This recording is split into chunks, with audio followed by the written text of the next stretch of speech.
All right, we have found out, and research has shown the best exercise to improve your balance is actually doing an exercise that challenges your balance. Right. And oftentimes in the past, we've heard strength, which strength is a part of balance, but it's not as important as doing the real things. So stick around and we'll show you how to do it. That's right. Bob and Brad, the two most famous physical therapists on the internet. Okay, the beauty of this exercise for balance is it's extremely simple. You don't need any equipment. You just need to be safe while you do this. And what it boils down to is balancing on one foot as long as you can while you feel stable, and then switching to the other foot and balancing on that foot. Now, obviously, if you have balance problems and that's why you're doing this, you won't be stable. So you're going to need something to hold on to or steady yourself. A cupboard countertop is a really Or nice. a sink. Or a sink is, yeah. Right.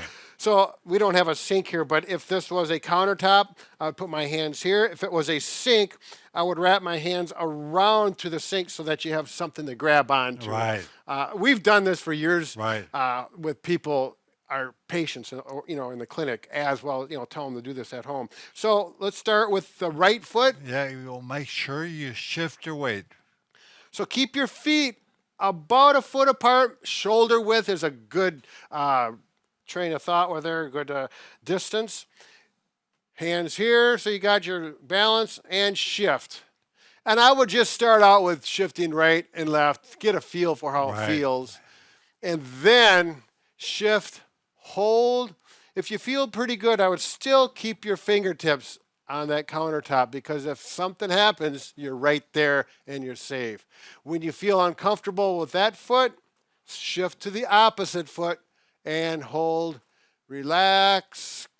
If you need a challenge, take one hand away. If that feels good, 2 fingers away. And, I think if you're doing this well, it's time to hold it for as long as you can, comfortably within reason, and then shift back to the other foot. But the key, Brad, is how many do you do these? Yeah, so we're going to do this.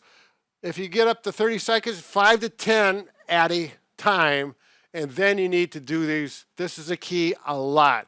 Not once a day, not twice a day. Well, we're talking probably, what do you say, at least 5 times a day? 4, 5, 6. And you can do it more. And again, once you get going with this, it's only going to take a couple minutes to do a set. And then you're done. You're trying to shape the brain. Yep. Repetition. Thousands. Right. Yeah, you should take a little piece of paper and put a little line down, and then another one, and then the one across, like at the bundle. Hash marks. Then you can go 5, 10, 15, and you can count better. There we go. That's the way I like to do it anyways, well. Go crazy. Good job. Actually, your balance is important. This will definitely help, but you need to do it a lot and be safe. Yep.